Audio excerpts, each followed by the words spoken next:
Bueno, vamos a ir empezando entonces. Buenas Vamos. tardes.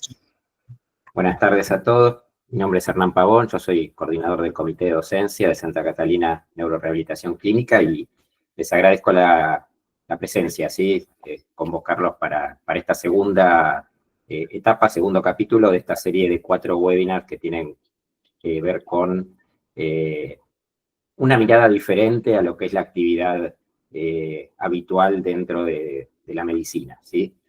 Hoy a la mañana estábamos en la reunión de equipo del grupo de neurociencias de Santa Catalina y estábamos comentando que había una gran cantidad de demanda de interconsultas para psicología, dos palabras separadas, no para psicólogos, sino para psicólogos, que razonábamos que muchas de esos pedidos de interconsulta con psicología tenían que ver con ansiedad de los profesionales, de los médicos en particular, y no tanto o no solamente con características de los pacientes.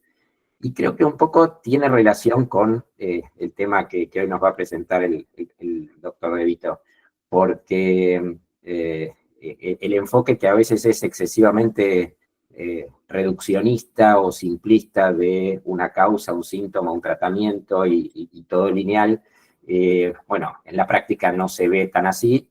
En la medida en que uno quiere pensar a los pacientes y entenderlos en su complejidad, a veces tenemos que aprender a convivir con mucha incertidumbre y nos genera como un ruido interno. Todo esto pasa siempre y cuando nos pongamos a pensar en cada paciente en particular. Si actuamos robóticamente, seguramente mucho de lo que hablemos hoy no lo vamos a haber sufrido nunca, pero me parece que es un lindo tema para que a partir de la experiencia del doctor y de la que podemos tener cada uno en el trabajo diario, podamos repensar nuestras actitudes. Lo presento entonces al profesor doctor Eduardo De Vito, que es titular de Medicina Interna de la UBA, es director de la sede del Parque de Santa Catalina Neurorehabilitación Clínica, es investigador asociado del Centro Navarra Biomed, Centro de Investigación Biomédica, actualmente en España. Así que, doctor, le dejo el micrófono. Bueno, muchas gracias, Hernán. Nada más oportuna la introducción que vos diste. Me pareció excelente. Como parte de la charla es lo que vos acabas de decir, digamos, ¿no? La verdad. Recordemos la primera, que fue lo de investigación, el concepto así de la cocina de la investigación, ¿sí? Esta vamos a hablar de un poco complejidad, donde bueno, las palabras de Hernán valen para esta primera parte, y en la próxima reunión vamos a hablar de trayectorias de pacientes. Todos estos encajan perfectamente con los pacientes que tenemos en nuestros centros de rehabilitación, trayectorias de pacientes complejos, con complejidad avanzada y demás, que tiene que ver justamente con el concepto de complejidad y de factores que van más allá de los biológicos. Entonces, vamos a ver si podemos compartir la pantalla. Ustedes me dirán si aparece. Ahí estamos. Está perfecto. Espérame un segundo. Todos la ven, ¿verdad? Sí, sí. Bueno, a ver, ¿pasó? Sí, ¿no? Pasó. Bien, entonces, complejidad en medicina, y la vamos a poner como esto que ustedes ven ahí, donde 1 más 1 no siempre es 2, claramente, ¿no? Yo quiero invitarlos a pensar en algunas de estas frases, ¿no?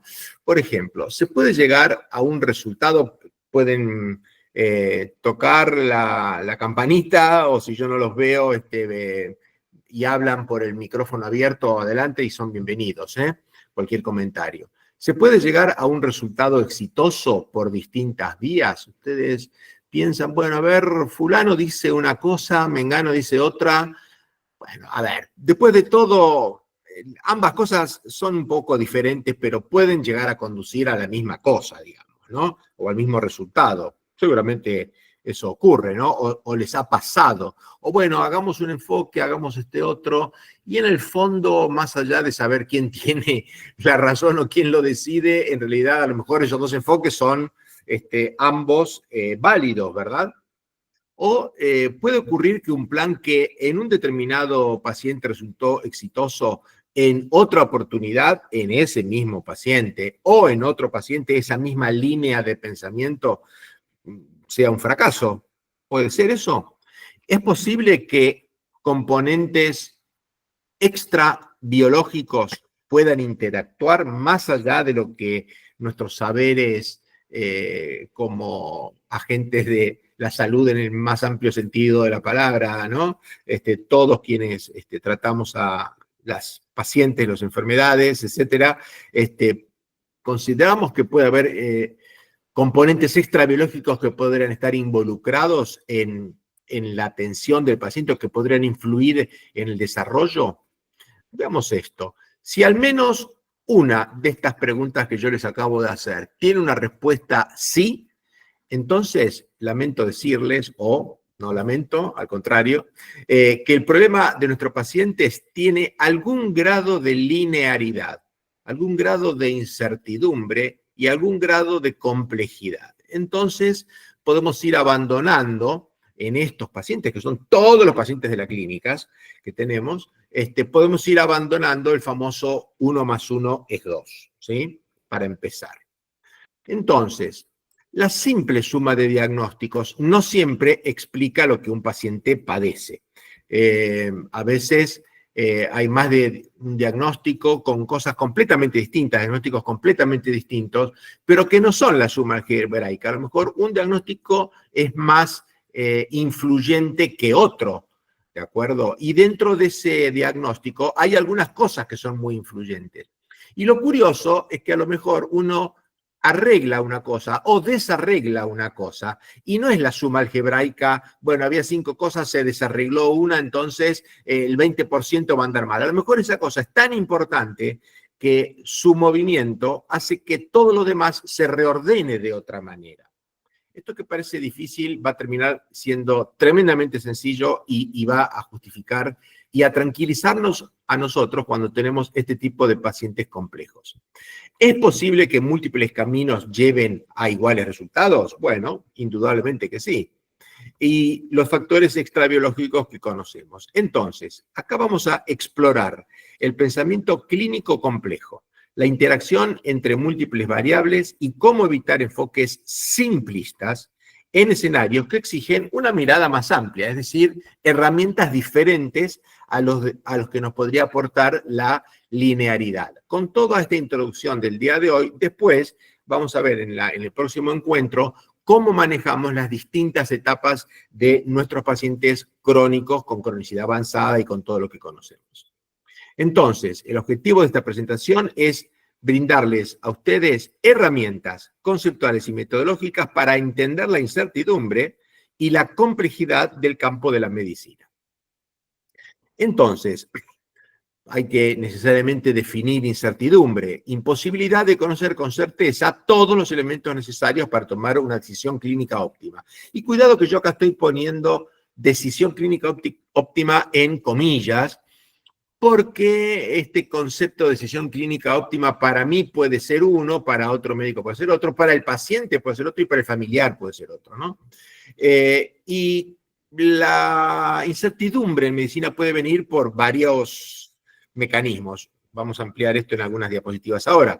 Por ejemplo, porque haya falta de evidencia, falta datos. Es una enfermedad rara, hay incertidumbre porque no conocemos la enfermedad y porque en el mundo no se ha descrito suficientemente. Es evidente, es la más entendible, digamos, que podríamos darnos la incertidumbre de la evolución de una enfermedad, que hay 15 pacientes en el mundo, por ejemplo.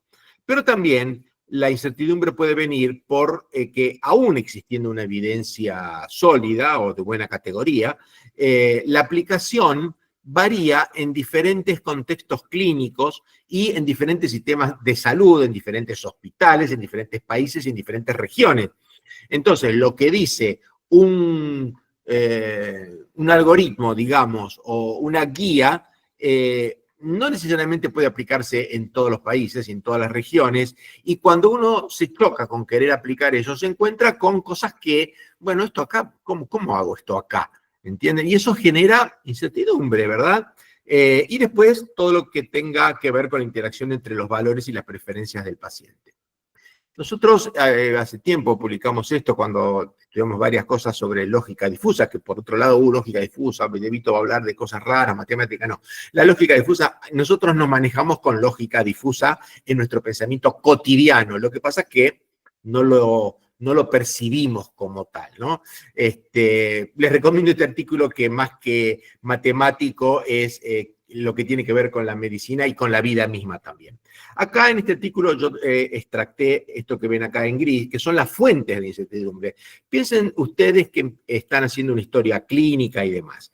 Entonces, la incertidumbre acá, de acuerdo a esto, puede provenir por deficiencias de información. La información es incompleta, es errónea, es imprecisa. Hoy el paciente dice una cosa, mañana se contradice, hoy dice que no se acuerda y mañana se acuerda, hoy dice una cosa y mañana dice que no era tan así, o viene el familiar y refuta lo que dice. Eso, bueno, nos molesta un poco, ¿no? Nos hace mal, digamos. También las características propias del mundo real. El mundo real no necesariamente va hacia un lado fijo de un punto cardinal determinado. El mundo real no es tan determinista como uno cree, aunque va para algún lado, pero lo cierto es que las mismas causas pueden producir diferentes efectos en diferentes personas. Mismas causas producen diferentes efectos en diferentes personas. Y después tenemos, para completar este lío, es que yo interpreto lo que veo, mi mundo, entorno, paciente, familia, mis colegas y demás, con un modelo. Bueno, para mí el paciente tiene esto, o ha pasado esto, o hago una explicación fisiopatológica. Pero esos modelos, por todo lo que estamos viendo, pueden ser incompletos, pueden ser inexactos, y puede existir, de hecho existe la necesidad de ir completándolos a medida que avanza el paciente, a medida que avanza la cronicidad, a medida que vamos incorporando nuevos datos y va moviendo esa red de conocimiento. Lo peor que uno puede hacer es quedarse con la primera impresión, ¿de acuerdo? Sobre todo cuando hay evidencias que están diciendo que esa primera impresión no funcionaba. Entonces, el mundo irreal a la izquierda que ustedes pueden ver acá, es blanco y negro, ¿no? Es todo o nada, es sí o no. Es dicotómico, acá empieza esto, acá termina esto. En cambio, el mundo real es una variedad de grises, de uno no sabe dónde empieza el color y dónde termina porque hay una graduación tremenda, y en vez del sí, no, es el ni y el so, si quieren poner, y en vez del todo nada, el algo, va más para allá, más para acá, y eso tiene que ver con, los invito, es fácil de leer el artículo, con lo que es lógica difusa. Pero yo pienso de esta manera, van a decir ustedes. Sí, cierto. No sabía que yo pensaba usando la lógica difusa. Los invito a leer el artículo. También hay otras fuentes de incertidumbre, obviamente, la variabilidad biológica, la variabilidad ligada a la relación médico-paciente, ¿sí? El papel del azar, el azar juega su papel también. Hay interdependencia y condicionamiento entre diferentes decisiones. En cada encuentro hay múltiples opciones y cada una de ellas marcará las siguientes. Entonces eso es algo muy dinámico que se va construyendo. Hay límites de conocimiento. El médico sabe hasta un cierto punto, en el sentido más universal de la palabra. Hay cosas que definitivamente no sabemos. Y hay déficit de conocimiento personal. No podemos diagnosticar lo que no conocemos. Siempre la gente decía, bueno, no se puede diagnosticar lo que no se conoce, ¿de acuerdo? No se puede diagnosticar lo que no se conoce. También hay carencia de habilidades clínicas. Bueno, está bien, no escuchar un soplo o no interrogar adecuadamente a un paciente. Todo esto genera lo que estaba en la diapo anterior, que era información imprecisa, incompleta, y esto produce incertidumbre, fuente de incertidumbre. Y después, lo más importante es esto, hay infinidad de artículos, entonces, ¿qué tengo que agarrar yo? ¿Cuál es el que me dice la verdad de todo esto? Entonces, ante todo esto, acá, ¿cuál es la reacción de los profesionales de salud? Y hablo de los profesionales de salud en el sentido más abarcativo de la palabra. Cualquier profesional de salud que está en contacto, para este caso vamos a poner, directo con el paciente cara a cara en algún momento del día, ¿no? bueno, uno puede refugiarse en determinadas cosas. Intervencionismo. Bueno, tengo incertidumbre, pido todo. A ver, hasta que salga algo. Me produce ansiedad, niego lo que no entiendo. A ver si nosotros negamos lo que no entendemos, ¿no? Y nos produce a veces una parálisis de acción, ¿no? No sé, no puedo actuar, ¿no? Indecisión, parálisis de una determinada acción. Busco excusas. Ah, bueno, esto es así porque en realidad del otro lado y porque es más tarde y porque es más temprano y porque llovió. No, nada que ver. Escudarse en circunstancias o en normas. Bueno, no, acá primero hay que hacer esto porque lo dice el protocolo, ¿no? Seguimiento ciego de rutinas y protocolos. Eso es muy común en la incertidumbre. No, yo me alineo en esto y voy con el caminito derechito y que nadie me saque de este camino porque me caigo a los costados. Acciones impulsivas no fundamentadas, muy común. Y aparentar seguridad. Acá, si uno piensa rápido y tira cualquier cosa de diagnóstico, eso da una sensación de seguridad y refuerza, digamos, el control o la autoridad que uno eventualmente quiera ejercer a través de este mecanismo que es obviamente inadecuado, ¿no? Entonces, nos produce todo esto y por eso estamos hablando de la incertidumbre, ¿no? La incertidumbre, tenemos que saber que no es el diablo, todo lo contrario. La incertidumbre no es por sí misma ni buena ni mala. Está en nuestras manos como profesionales de la salud, primero aceptarla. Hay cosas que están en el plano de la incertidumbre y hay que aceptarlas y vivir con esas, pero con cuidado. Vamos a ver, no se crean que, bueno, aceptemos no saber y está todo bien. No es eso, ¿eh? La incertidumbre es una realidad ineludible que forma parte del ejercicio de la profesión. Quien niega la incertidumbre, quien alardea de la seguridad 100%, yo no quisiera que sea médico mío, ¿de acuerdo? Porque no, directamente está reduciendo a algo tremendamente simple lo que es algo muy complejo. Ojo con esto, incertidumbre no es falta de profesionalismo. El que se atreve a decir que, mira, yo realmente no sé esto o no sé para dónde va a ir esto, no es que es mal médico, ni no sabe nada. No tiene nada que ver la incertidumbre con la falta de profesionalismo. Cuidado con eso. Entonces, para ir viendo alguna solución a todo esto, ¿no? ¿Cómo podemos encarar la incertidumbre? Y bueno, hay muchos artículos, este es uno de los primeros que apareció con el tema y hay muchos más después.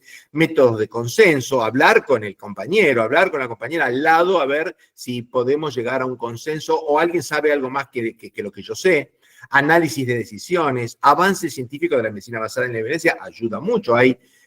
Lo que pasa es que lamentablemente no todo está en el grado 1A, multicéntrico, etcétera, etcétera, todo lo que conocemos, ¿no? Y bueno, a lo mejor tendremos que manejar a un paciente con la mejor evidencia disponible, que a lo mejor son case report o serie de casos, ¿de acuerdo? Y para eso tenemos muchos nosotros que son tremendamente complejos. Después, estrategia de manejo en situaciones complejas y comunicación y apoyo psicosocial, que era un poco lo que hablaba Hernán también, de que vamos a hablar, necesitamos psicólogo. ¿A quién necesita el psicólogo? ¿El paciente o el médico, no? Entonces, este es un enfoque inicial. Las claves para el tratamiento de la incertidumbre es reconocerlas, comunicarlas y gestionar para mejor toma de decisiones. Tomar las decisiones tiene que ser, sobre todo en los pacientes crónicos, que están mucho tiempo internados con nosotros y demás, compartidas con el paciente, con la familia. Y las guías, que ustedes vieron que las guías, no todas las guías se adaptan del hemisferio norte al hemisferio sur, ¿no? Las guías tienen que ser vistas como un marco, que ayudan un poco a paliar esa incertidumbre en algunas cosas, pero nunca como una receta. Yo lo que siempre digo de las guías es, el problema de la guía no es la guía misma, el problema es cuál guía elegir para tal paciente, ¿no? Porque si yo agarro un paciente e interpreto mal un soplo, o interpreto mal una angina de pecho, o interpreto mal un electrocardiograma, lo meto en la guía de síndrome coronario agudo, que a lo mejor no lo tiene, ¿se entiende? Y lo metí en un track que no era, me equivoqué de guía. O sea, una vez que uno está dentro de la guía y sabe que bien era esa guía porque sabe que era esa guía, no hay problema o no hay mayor problema. El problema es buscar la guía que necesita el paciente y eso necesita necesariamente hacer la historia clínica, el examen físico, los exámenes complementarios, sentarse, interactuar con el otro y tratar de buscar, bueno, a ver, ¿qué hacemos con este paciente? Y hay cosas que están en guías y otras cosas que no están en guías. Entonces, integrar el juicio clínico con evidencia y favorecer los sistemas de retroalimentación. No hay nada mejor que trabajar en equipo. Y a mí me gusta esto. ¿Conocen ustedes lo que es la negative capability? A ver, digan, si nadie dice sí, quiere decir que no en los próximos 5 segundos. 1, 2, 3, 4, 5. Perfecto. Nadie conoce lo que es la negative capability. John Keats, un poeta británico, médico también, acuñó este término que suena un poco medio a contramano, negative capability. ¿Qué es esto? Capacidad negativa sería la traducción más correcta, pero no convence bien en nuestro lenguaje esto de la negative capability. ¿Qué quiso decir Keats? Es la aptitud de un hombre mujer, ¿no? Porque Keats era en 1700, ¿no? Para permanecer en medio de la incertidumbre, del misterio y de las dudas, sin irritarse y sin ansia exacerbada por llegar al hecho y a la razón. Esto lo dijo desde el punto de vista de su parte de su profesión, que era la poesía, era escritor, pero también tiene implicancias médicas que vamos a ver. ¿Qué significa un poco más esto? Es la disposición a no saber, tener capacidad negativa, capacidad para no saber. Eso sería la traducción más correcta de negative capability, no capacidad negativa, o capacidad de aguantar lo que no se sabe, sería la traducción más correcta. Es la disposición de no saber y sin apresurarse a resolver. Cuidado con eso, cosa que en determinados caracteres o etapas de la vida uno trata de resolver más rápido de lo que está pensando, ¿no? Actuar más que sin pensar lo suficiente. Y es lo contrario a la búsqueda compulsiva de la certeza, es la negative capability, ¿se entiende? Búsqueda, bueno, claro, sí, y a lo mejor con un universo inexacto, fragmentado, difícil, yo encuentro algo, armo mi marco conceptual, hago un trazo lineal, ahora vamos a ver eso, hago un trazo lineal y genial, ya tengo solucionado todo, ¿se entiende? Y ya no tengo más incertidumbre. Bueno, eso es artificial y puede tener consecuencias nefastas. Negative capability implica también renuncia, ¿no? Que no es el abandono, sino que uno tiene que seguir buscando las certezas, las certidumbres, la información, el dato, ¿no? Pero en el mientras tanto, no sucumbir a la incertidumbre. Hay gente que se siente muy angustiada con la incertidumbre. Entonces, ¿cómo podemos pasar esto a la medicina? En el contexto clínico, en la medicina actual, es la actitud fundamental en contextos clínicos donde hay pocas certezas, la negative capability. Es la tolerancia activa a la ambigüedad y a la incertidumbre. Es mucha sabiduría, ¿eh? Evitar respuestas prematuras por ansiedad cognitiva y por querer quedar bien y apabullar, ¿no? Esto es muy común en cualquier etapa de la vida, todos lo hemos pasado. Una respuesta rápida, aunque no sé qué es, pero igual la doy porque algo hay que decir, ¿no? En vez de decir, miren, no lo sé, busquemos a ver algún otro dato, esperemos un par de horas a ver cómo evoluciona, esperemos a mañana, preguntémosle a alguien, ¿no? Y promueve entonces una actitud reflexiva, empática y abierta. Esto es la negative capability que yo quiero rescatar en esta primera parte de la charla. Y bueno, siempre hay que meter algo de William Osler, ¿no? La medicina es la ciencia de la incertidumbre, fíjese lo que decía, y el arte de la probabilidad. Y con esta última palabrita de probabilidad, nos estamos metiendo en algo que es muy caro y que yo cultivo mucho con el grupo donde interactúo, que es el tema de la complejidad, justamente, ¿no? Porque la complejidad tiene que ver con ciertas probabilidades.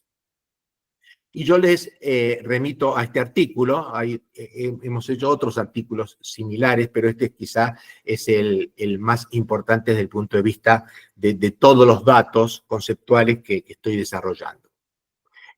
Primero, caos, ¿no? El caos, la linearidad de una piedra que nada puede hacer porque es una piedra, hasta todo un comportamiento caótico. Primero, no tener miedo al caos, ¿no? El caos no significa necesariamente desorden en el sentido literal y popular de la palabra. Recuerdan Caos y Control, ¿no? Del Superagente 86. Miren el cono del silencio ahí, qué gracioso, ¿no? Entonces, ojo, esta es la única diapo que voy a poner de caos, simplemente para introducirlos, y voy a hablar a este artículo, y voy a hablar después de sistemas simples, complejos y demás. Caos es un fenómeno dinámico que ocurre cuando algo cambia. Chocolate, ¿no? Caos es, fíjense esta frase, es la aparente ausencia de orden, en un sistema que es altamente sensible a las condiciones iniciales. Y el comportamiento caótico parece que es algo al azar, pero tiene patrones muy sutiles. El problema es que los patrones sutiles que tiene dentro de su estructura son muy difíciles de ver. Nuestra cabeza no alcanza a entender bien eso. Por ejemplo, desde una piedra que de caos no tiene nada, porque no tiene ninguna capacidad para cambiar nada, por lo menos en el corto periodo, hasta si quieren el máximo sistema caótico o casi caótico, ¿saben cuál es? Bueno, el tiempo atmosférico. El tiempo atmosférico. Si hay algo difícil de predecir por la altísima complejidad y casi al borde del caos, es si va a llover mañana. Miren lo que les estoy diciendo. Si va a llover mañana. Y eso es la probabilidad que hablaba Osler también. Hay una probabilidad de tanto por ciento a tal hora, etc. Es más fácil saber, fíjense, cuál es la temperatura del planeta de acá a 50.000 años que saber si la semana que viene va a llover con un grado razonable de certeza. ¿Por qué? Porque la temperatura de acá a 50 años sigue una dinámica lineal, matemática, ¿de acuerdo? Con la intervención del hombre, con todo lo que quieran, metido. 50.000 años, a ver si la tenemos clara, ¿no? Y no podemos predecir con una razonable certeza si va a llover la semana que viene. ¿Y por qué es eso? Porque el tiempo atmosférico es un sistema altamente complejo, casi, entre comillas, es erróneo lo que digo, pero casi caótico, porque, bueno, es muy difícil de predecir y cumple con todos estos criterios. Dicho esto, vamos a ver si nuestros pacientes, ¿cómo los ubicamos? ¿Y por qué es importante ubicar si lo que tenemos delante nuestro es un sistema simple, un sistema complejo o un sistema caótico? Por ejemplo, un sistema simple es un reflejo rotuliano, ¿no? Es algo simple, ¿no?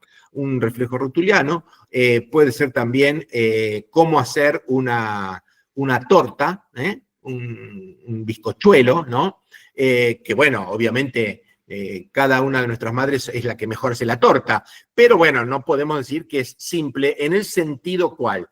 En el sentido que, a ver, tiene determinados componentes, y yo, si veo esta foto, yo digo, bueno, de acá va a salir una torta, ¿no? ¿De acuerdo? Va a salir una torta, porque veo crema, veo huevo, clara, qué sé yo, azúcar impalpable. Es decir, acá hay como una suma de componentes que me va a dar una torta y que yo puedo predecirlo. Acá no hay incertidumbre.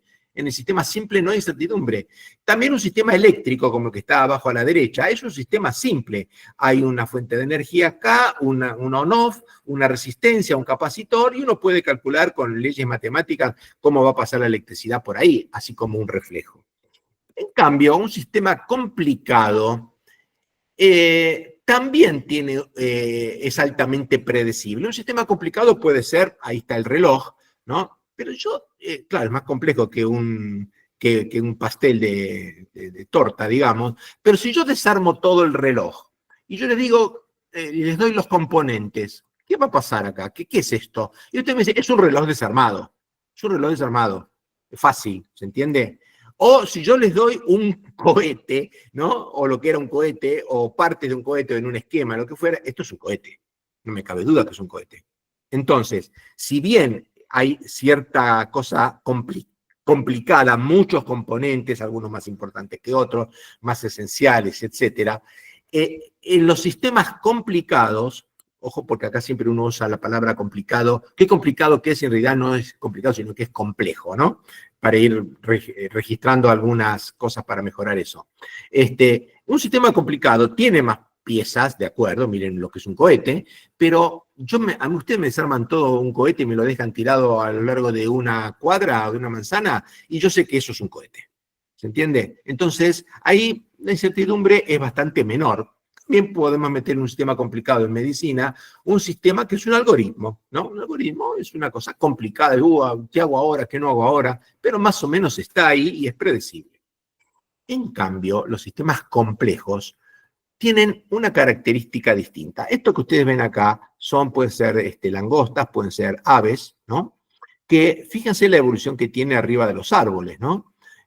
Forman una especie de boomerang que ustedes ven, y realmente uno se pregunta cómo un grupo de organismos biológicos adoptan una forma que, bueno, que nosotros humanos las entendemos con cierto orden, digamos, ¿no? No es una cosa, digamos, completamente desordenada, ¿no? Ahí yo veo un boomerang y le pongo nombre, ¿no? O un ángulo, qué sé yo. Ahora, bueno, ¿cómo haríamos para ver cómo estas aves hacen esto? Bueno, va muy simple. Agarro un ave, ¿no? La diseco y no voy a saber cómo hace el ave esto, o la langosta. No voy a saber, porque esto es un comportamiento en conjunto que la disección de las partes, como la de los sistemas simples y complicados, no me sirven. Acá tengo que ver el sistema en conjunto y la disección, el famoso método de disección científico que todos hemos mamado en las escuelas de medicina y demás y similares. Ese sistema no sirve para entender por qué las aves hacen esto. Así tampoco sabemos cómo las abejas, no sabremos cómo las abejas hacen la miel disecando una abeja. ¿A dónde está la miel? A ver, en la caquita, en la parte de atrás del abdomen, la miel. No, no. La miel es el orden emergente de un sistema complejo que es el panal de abejas. ¿Se entiende? Y que la única manera de entender cómo sale la miel es entendiendo el panal de abejas en su conjunto, y no disecando una pobre abeja. Entonces, fíjense que los sistemas simples, complicados y complejos están presentes en la vida nuestra, en contextos biomédicos, en contextos organizacionales, en contextos educativos. Entonces, conviene un poco profundizar en este concepto de complejidad. Complejidad, para los sistemas complejos, son elementos que se relacionan entre sí, pero sus propiedades no son muy evidentes a simple vista. Si yo les doy si viene un marciano y ve montones de abejas que entran, que salen, la abeja reina y un panal, digamos, ¿no? Y no ven que adentro está la miel. Dije, jamás pueden decir que de acá va a salir la miel. No pueden saber eso. ¿Por qué? Porque no es evidente que ese sistema complejo vaya a dar un orden emergente que es la miel. ¿Se entiende?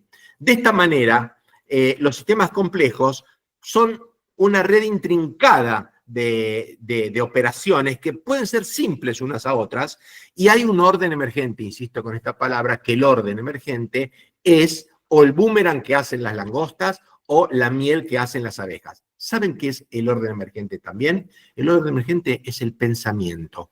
Si ustedes agarran una neurona y me dicen cómo piensa la gente, no lo van a poder saber. La única manera de saber cómo emerge nuestro pensamiento acá al lado, como si fuera un dibujito con el lobito, bueno, es viendo el cerebro en conjunto, no disecando una neurona. Entonces, el fenómeno de la vida se ajusta más a una dinámica no lineal propia de los sistemas de complejos. Por ejemplo, un sistema ecológico, lo que ustedes ven ahí en ese dibujito. Las familias son sistemas complejos. El ser humano, el cerebro, su orden emergente, el pensamiento,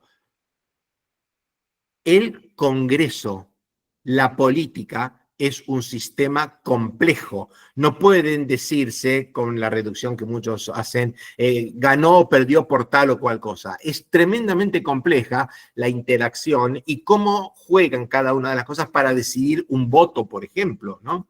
De hecho, hay estudios sociológicos con el marco del sistema complejo para entender la dinámica de las votaciones o la dinámica de la política, ¿se entiende? Entonces, si nosotros queremos agarrar a una de estas partecitas y disecarlas para ver cómo funciona el todo, no vamos a poder. Obviamente esto, usted me está diciendo, pero claro, ya sé, doctor, hay que ver todo el conjunto, hay que ver al paciente entero, a la familia. Sí, es eso. Pero para eso tengo que decir todo esto, ¿de acuerdo? Entonces, si deseamos entender la biología, por ejemplo, los sistemas lineales son muy limitados para explicarnos esto. Y acá tenemos un cuadro un poquito sinóptico de lo que es simple, complicado y complejo. Y fíjense lo más interesante de lo complejo, ¿no? Que el número de elementos es muy alto, hay interacciones no lineales, es difícil predecir el resultado final, el orden emergente de un sistema complejo, es difícil predecir el presidente, quién va a ser, es difícil predecirlo. El análisis no tiene que ser disecando las partes, sino viendo el conjunto y todo el entorno. Y es típicamente una enfermedad neuromuscular avanzada, como la esclerosis lateral amiotrófica, que no puedo ver solamente la traqueotomía y ponerle PC2 normal, ¿se entiende? Bien, entonces, resumiendo un poco esta parte, las características de los sistemas complejos son que hay elementos que se interrelacionan, que hay relaciones no lineales, que el comportamiento emergente no siempre es tan predecible, que hay alta sensibilidad a las condiciones iniciales. Si pueden leer el artículo mío, está todo el efecto mariposa, y en todos lados hablan del efecto mariposa, que todo el mundo habla, pero nadie lo entiende bien, no importa. Capacidad de aprendizaje y autorregulación, los sistemas se autorregulan, y no se puede entender si solamente un sistema complejo, si se hace solamente un análisis lineal y reduccionista. Ecosistemas, sistemas inmunológicos, relación médico-paciente, es un sistema complejo.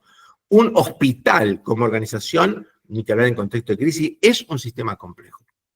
Muy bien, ¿y por qué es importante esto? ¿Por qué es importante esto? Y bueno, simplemente porque si yo puedo identificar que estoy delante de un sistema simple, complicado o complejo, me voy a poder posicionar con la vía de análisis y de solución que le voy a poder dar a ese núcleo paciente, si quieren familia, en los casos nuestros que están hermanados. Entonces, decide la metodología de análisis, ¿se entiende? Si yo quiero dar, si yo identifico un sistema simple de un antibiótico que hay que darlo por kilo de peso, yo lo peso al paciente, le doy la pastilla de miligramos kilo de peso y se acabó el problema, ¿se entiende? Ahora, si el paciente aparte tiene insuficiencia renal y tiene esto y tiene insuficiencia cardíaca y el antibiótico encima tiene un poco de sodio, bueno, a ver, es complicado, no creo que llegue a complejo, ¿se entiende? No creo que llegue a complejo. Entonces, el mundo real en realidad no tiene cosas simples, tiene cosas complicadas, hasta ahí lo entendemos todo, pero sobre todo es complejo, porque eso es inherente a la biología. Muy bien. Entonces, la medicina aborda situaciones biológicas, psicológicas y sociales. Y acá metemos algo que nos escapa de las escuelas médicas, que es la biología. Acá ahora estamos hablando de psicología, como habló Hernán, y de sociología también, que interactúan, o qué casualidad, de manera no lineal, en forma muchas veces impredecible y con resultados que son únicos para cada paciente. Acá está siempre el famoso el hijo bueno, el hijo malo, pero si yo los crié a los dos igual, papá y mamá los crió exactamente igual y uno me salió así y el otro me salió así. Mentira, jamás podemos criar a un hijo igual, porque a los 3 años, a los 4 años que tenés el segundo hijo, no son lo mismo, está el otro hijo que está molestando al que viene, y etcétera, etcétera, etcétera. Eso de que yo los crié igual es un reduccionismo psiquiátrico, ¿se entiende? Quien que dice eso no va. Entonces, ¿cuáles son las características centradas? Múltiples variables independientes, comportamientos emergentes y respuesta individualizada a tratamientos y enfoques adaptativos y multidisciplinarios. Muy bien.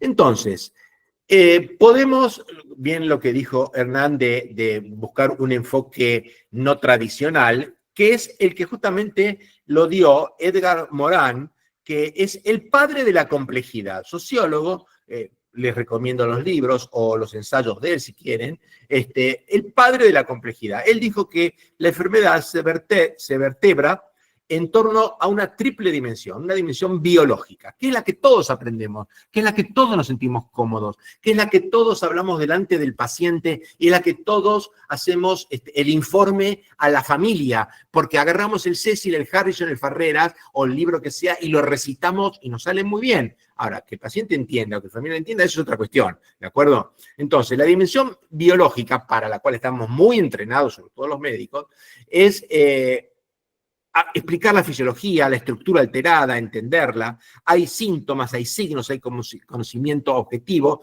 y eso es lo que en inglés, los ingleses en realidad tienen una palabra para designar 30 cosas, pero acá me parece que la pegaron, porque tienen una palabra para cada cosa que nosotros en el español no la tenemos. Ellos a la dimensión biológica la llaman disease. Pero también Morán encuentra una dimensión subjetiva. ¿Cómo me veo yo con mi enfermedad? ¿Cómo me afecta a la vida mía? Y eso es lo que Morán llama illness, que a veces se confunda disease, illness, o illness es más grave que disease, ¿no? Pero originalmente esta es la significancia. Y por último, la dimensión simbólico-social, nos hablaba Morán. ¿Cómo me ve la sociedad con la enfermedad que tengo? Entonces, son todas las construcciones sociales respecto a los discursos, a los comportamientos ante una determinada enfermedad.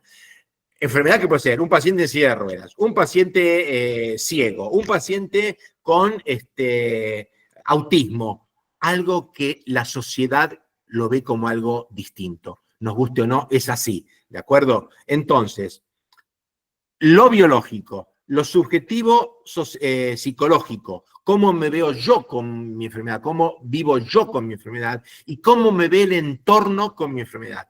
Esta es el componente típicamente biológico, del cual siempre hacemos alarde de lo que más conocemos, y los componentes que yo les puse en las primeras diapositivas extrabiológicos, los componentes subjetivos y los componentes sociales, la illness y la sickness. Bien. Me encanta esta diapositiva porque acá hay un ejemplo claro a la izquierda de una bola, un fieltro de billar, con las bolas que ustedes ven, que obedecen a una mecánica newtoniana. Yo pego con el taco de determinado punto de la bola negra, con determinado efecto, con determinado borde, la bola gira, no gira, hace un ángulo, esto está recontra estudiado porque es física pura, física newtoniana. La bola va a ir para donde el que sabe dónde quiere ponerla, la va a poner seguro, no cualquiera. En cambio, la vida real no es una bola de billar lineal, como ustedes ven. En la vida real, los comportamientos y las evoluciones se parecen más a bolas de billar flotando en el agua. A ver, si yo pateo con un taco la bola 8, acá, digamos, ¿no? Hacia de derecha a izquierda, bueno, yo sé que va a ir para allá, pero va a ir para allá, pero yo no sé si le va a pegar a la 1, a la 2, si va a pasar entre medio. Yo sé que va para allá. Eso es lo que tiene que ver con la incertidumbre, con lo difícil de predecir. Probablemente no seamos tan ignorantes, sabemos que va para allá la cosa, pero no sabemos con exactitud. Por eso la cautela, la incertidumbre y entender la complejidad. Entonces, para cerrar, nosotros nuevamente tenemos las escuelas de medicina tradicionales, ¿no? Y esto es el juramento hipocrático, ¿de acuerdo? Hipócrates es el paradigma de lo lineal, lo ordenado. Y es el discurso hegemónico. Y es la medicina basada en la evidencia, ¿de acuerdo? Que trata lo simple y lo complicado. Lo simple y lo complicado. Yo hasta ahora no conozco ninguna medicina basada en evidencia que vertebre alguna enfermedad en las 3 dimensiones que daba Edgar Morán. Ahora, Asclepio, o Esculapio para griegos y romanos, era un dios medio rebeldón que andaba por ahí, que era el dios de la sanación. Practicaba la medicina con éxito, ¿no?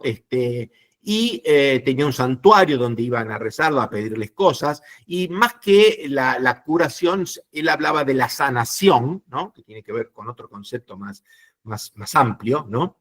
Pero tenía un problema Asclepio. Asclepio le daba por resucitar a la gente, ¿no? Le daba por resucitar a la gente. Y eso, cuando se enteró su padre, el padre de Asclepio, era ¿cómo es? Apolo, sí, bien digo, Apolo, Apolo se puso loco. ¿Cómo? Acá el único que capaz de resucitar a la gente soy yo, el dios mayor, Apolo. Entonces, lo castigó Apolo a Asclepio tirándole un rayo, ¿de acuerdo? Ese rayo es el que figura en nuestras recetas de RP barra, que dice recete C o D a tal paciente y la barrita, y nos hace acordar que esa rayita dice, cuidado, podés recetar, hacer todo lo que quieras, pero no vayas a resucitar a los pacientes. ¿Se entiende? El concepto de irse más allá de las posibilidades humanas, que es lo que intentó un semidios, porque me parece que era medio semidios, Asclepio, y que lo retó bastante bien su padre, ¿de acuerdo? Pero lo interesante de esto es que Asclepio manejaba cosas no lineales, lo incierto, lo más abstracto, lo no ordenado, ¿se entiende? Y, en definitiva, lo complejo, lo complejo. Entonces, nosotros tenemos que tratar de usar las herramientas, elegir la herramienta para el paciente, entendiendo que el paciente puede tener un sistema simple, un sistema complicado, un problema complejo, y que tenemos que ver si nos va a bastar un enfoque de hipocrático o vamos a necesitar un enfoque asclepiano, ¿se entiende? Para resolver problemas complejos o complicados o complejos.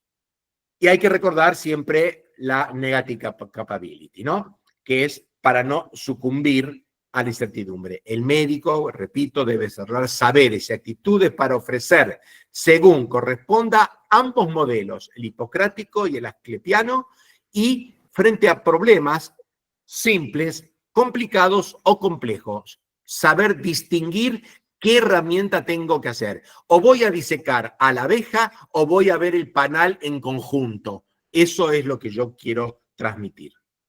El objetivo de esta presentación fue incorporar herramientas conceptuales y metodológicas para entender la incertidumbre y la complejidad inherente en el campo de la medicina. Y hay una cosa que a mí me encanta, que es la del martillo de Maslow, porque si la única herramienta que tenemos es un martillo, ciertos pacientes podrían parecer un clavo. Si tenemos solo una herramienta para abordar a nuestros pacientes, esa herramienta, el paciente va a hacer lo que se ajuste a nuestra herramienta. Y esta charla nos recuerda que tenemos que incorporar otras herramientas u otros, digamos, enfoques doctrinarios y pensar y utilizar el adecuado para resolver los problemas del paciente y su entorno. Bueno, muchísimas gracias. Tenemos 10 minutos, una cosa espectacular, para preguntas o lo que quieran. A ver. Yo voy. Muy bueno, muchas gracias. Yo fui anotando algunas cosas. Ahí copié en el chat los links a los dos artículos. Bien, te agradezco. Para que los que lo quieran bajar. Le voy a regalar una frase de no es mía, de un cantante, Jorge Drexler. En una canción dice: el mundo está como está por culpa de las certezas. Muy bueno. Que creo que la voy a adoptar, me gustó. Otra cosa que fui anotando también es el tema, uno de los confusores habituales también para nosotros es el lenguaje, ¿no? El uso de lenguaje que no siempre significan lo mismo las palabras para los médicos que para los pacientes. A los neurólogos nos pasa con la palabra mareo. Cualquier cosa. El mareo para mí es la peor palabra de la neurología. No confundir ignorancia con incertidumbre, que creo que también eso es importante pararse en un punto de vista de humildad también, pero no es lo mismo ignorancia que incertidumbre. Y creo que está bueno también el nivel en el que uno hace el análisis, ¿no? Desde como usted decía, si uno quiere ver el pensamiento, bueno, vamos a mirar una neurona o vamos a mirar el cerebro en su conjunto. ¿Sí? Si no, no hay forma de llegar a la verdad. Pero creo que está bueno como enfoque y pensando en cada paciente, no rutinariamente, no robóticamente. O sea, el robot hace bien las cosas, pero no sabe por qué las hace. Y bueno, eso creo que a todos nos gustaría diferenciarnos de un robot en ese sentido. Así que me pareció muy buena la charla y calculo que los artículos deben estar buenos también, así que ya me los bajé. Bueno, gracias por los comentarios, complementa muy bien todo lo que estoy tratando de transmitir, ¿no? ¿Algún Hola, otro yo comentario? quisiera decir algo. Sí, María. Muy buena la charla, gracias. Y Gracias. no, como que agregaría una arista más al problema respecto de la incertidumbre que maneja el médico, que es interesante, que es compartir esa incertidumbre con las familias. Yo, por ejemplo, soy neumonóloga pediatra y trabajo no solo con el paciente, sino con los padres también. Trabajo con chicos con enfermedad neuromuscular.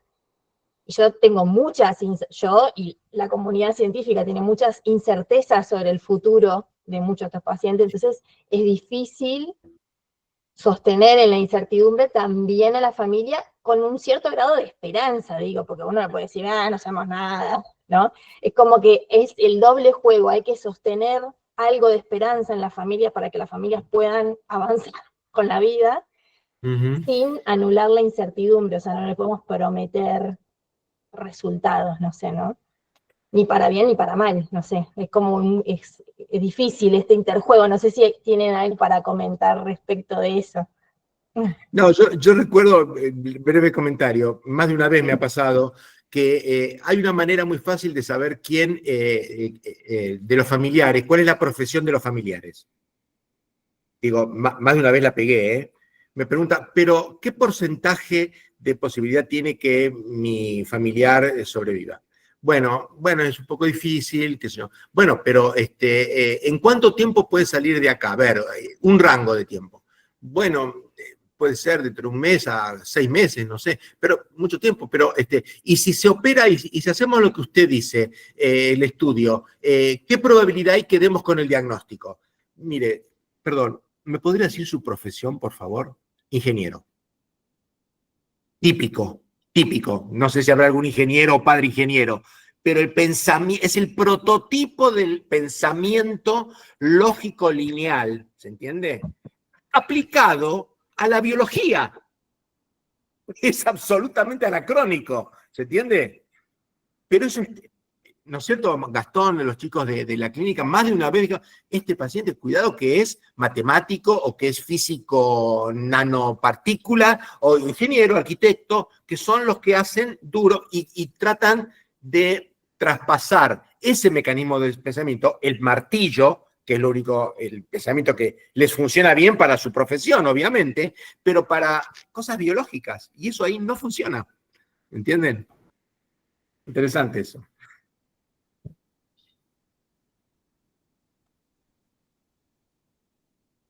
¿Alguna otra pregunta, alguna otra duda? Comparto lo que vos decís, María, es así, tal cual, ¿no? Es así.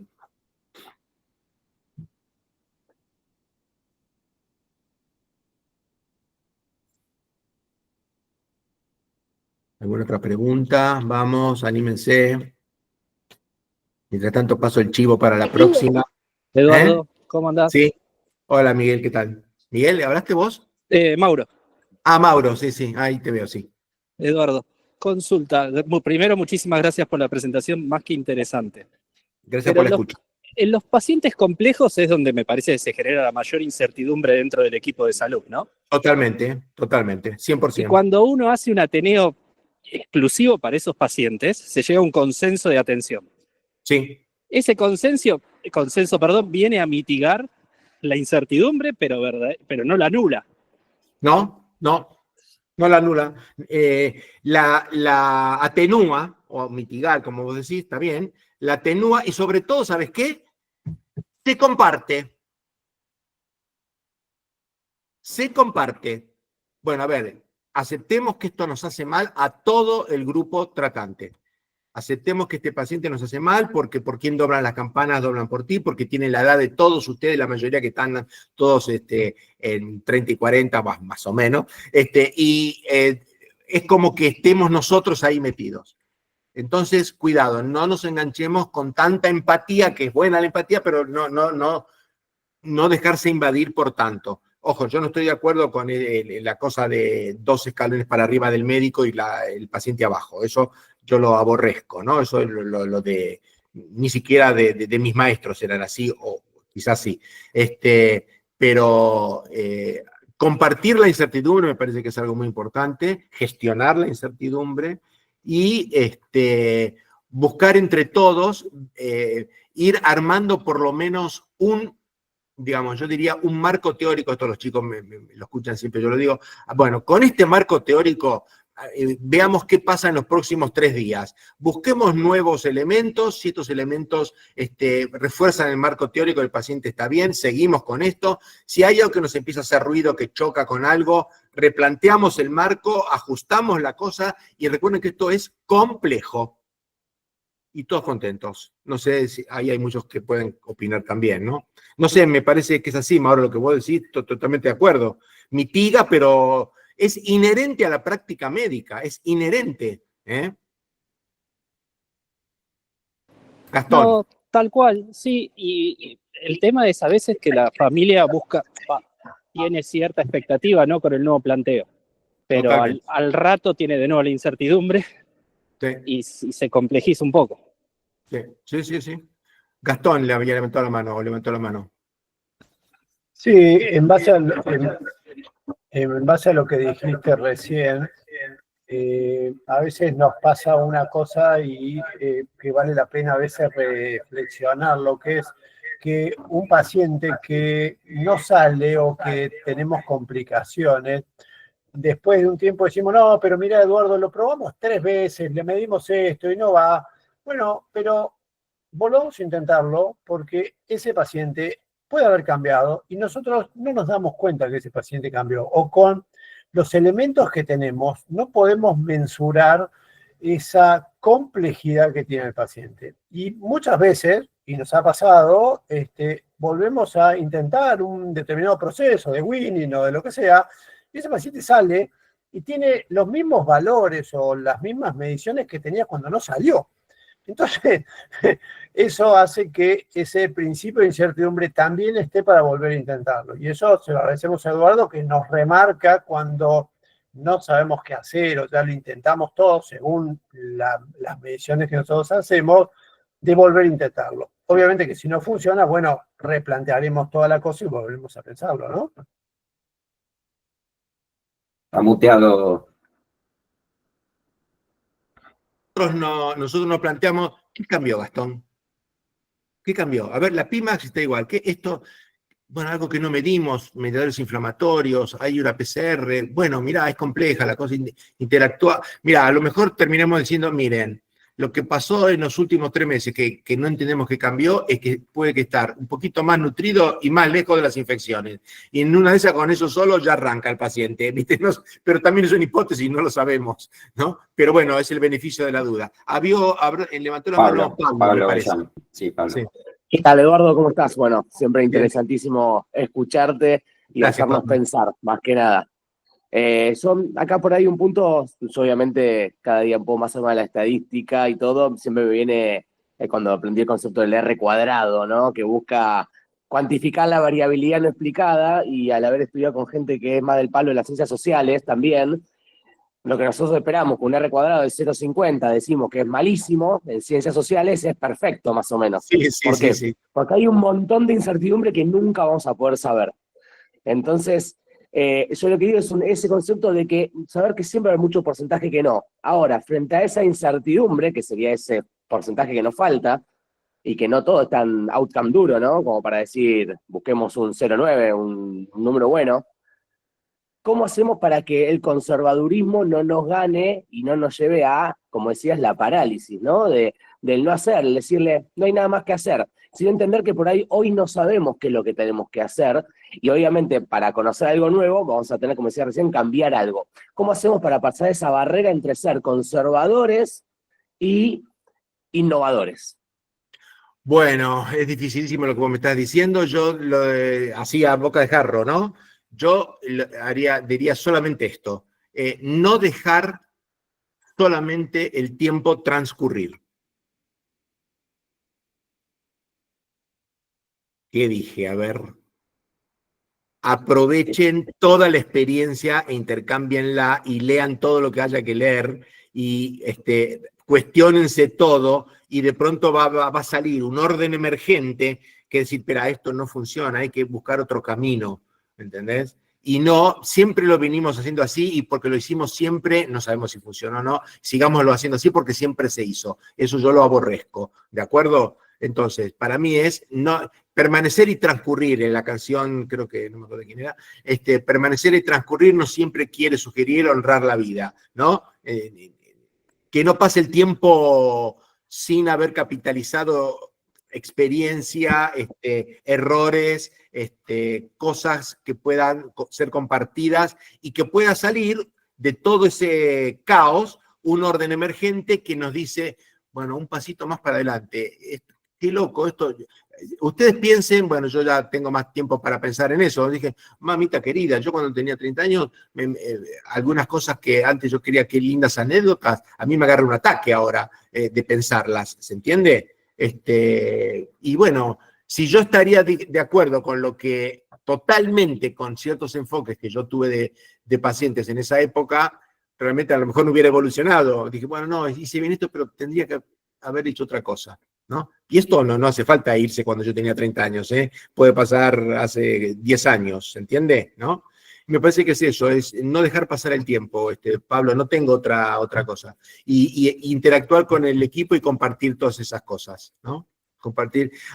Surge quizá de un malestar. A veces alguno dice, uno hace una medicina positivista, curativa, y en nuestros pacientes son muy pocos los que se curan, ¿no? Estamos de acuerdo con eso, ¿no?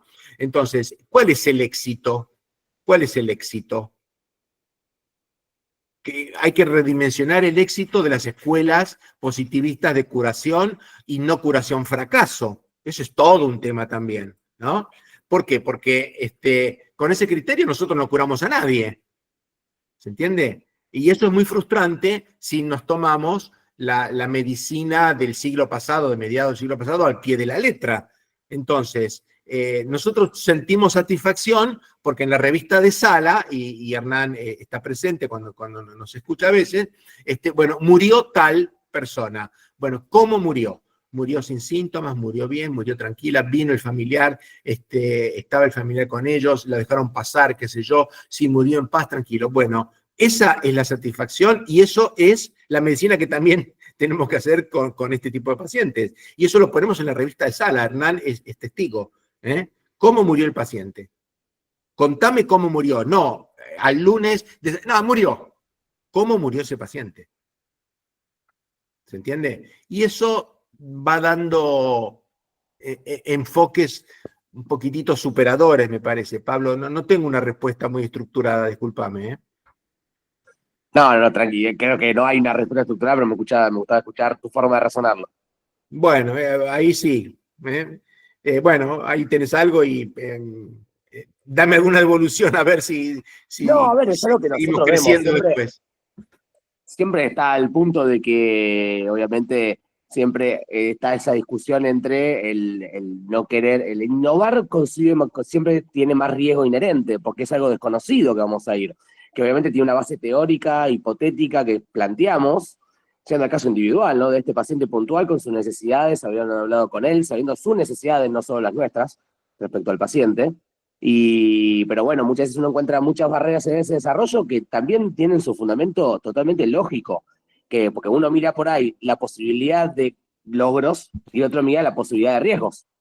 Entonces, Sí. en esa balanza es muy difícil a veces llegar a consensos, ¿no? Sí. Entonces, el manejar eso. La Eso, pero no hay una dinámica, respuesta. la dinámica de todo lo que vos estás, de todos esos actores que vos estás poniendo, es por definición una dinámica compleja. ¿Entendés? Exacto. Entonces, la R cuadrado funciona para alguna cosa simple dentro de esa dinámica compleja. ¿Entendés? Pero la respuesta es esa, es una dinámica compleja y hay que saber identificar eso, me parece. Para no buscar la P, digamos, ¿no? Donde la P ahí no arregla nada, ¿no? Vos bien lo dijiste con la R cuadrada famosa, esto justifica el 10%, hay la P de 1 millonésimo, pero justifica el 10% de los cambios, ¿no? Es típico eso. Típico eso, sobre todo cuando son 1000 puntos, ¿viste? 1000 puntos, cualquier P significativa, ¿no? Pero bueno, eso es otra historia. Bueno, Muchas no sé, gracias. no, a ustedes. Julieta, Bueno, no, Eduardo, muchas gracias. La verdad que un placer escucharte y gracias por la generosidad de compartir siempre el conocimiento, pero también la experiencia, que me parece que en estos temas es importante que cada uno tenga paciencia para tener su propia curva de aprendizaje, pero en esa curva de aprendizaje que no sea solamente teórica o técnica, sino que todas estas cuestiones que tienen que ver con, no sé, con la incertidumbre, con la ambigüedad, con situaciones complejas, pero también cambiantes.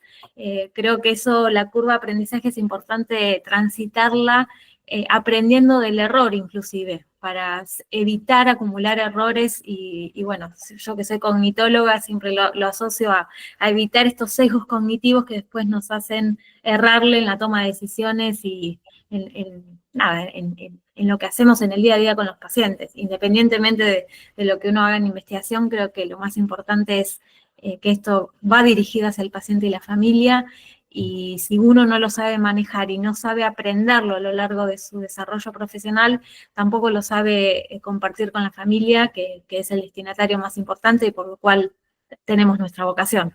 Así que bueno, me encanta tener esta charla y este tipo de presentación que creo que nutre un montón lo que habitualmente hacemos en el día a día desde el punto de vista más teórico.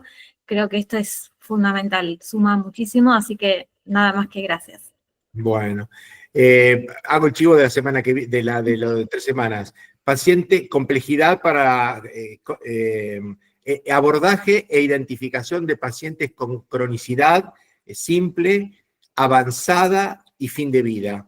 Y qué se le puede ofrecer a cada una de esas etapas y cómo identificar cada una de esas etapas en, yo diría, el 95% de los pacientes que tenemos en nuestras clínicas que cumplen con alguno de estos criterios que estoy diciendo, y alguna vez lo hablamos con Hernán y con Julieta, de hacer un survey de necesidades, ¿no? Del NECPAL y todo eso. Y vamos a hablar de ese tema. Vamos a contribuir a la incertidumbre también porque tenemos que definir la fecha, porque ahora tenemos una contradicción entre lo que era el tercer miércoles y lo que era el anteúltimo miércoles. Resulta que julio tiene 5 miércoles, así que después nos ponemos de acuerdo. Era muy fácil hasta ahora, pero la naturaleza nos complicó. Así que será el 16 o el 23 de julio. Me avisas entonces. Lo armamos bien. Bueno. Gracias por la escucha y por todas las preguntas. Gracias a todos, gracias. Muchísimas gracias, muy buenas noches. Gracias, buenas noches a todos. Gracias, Claudia. Claudia, ¿qué tal?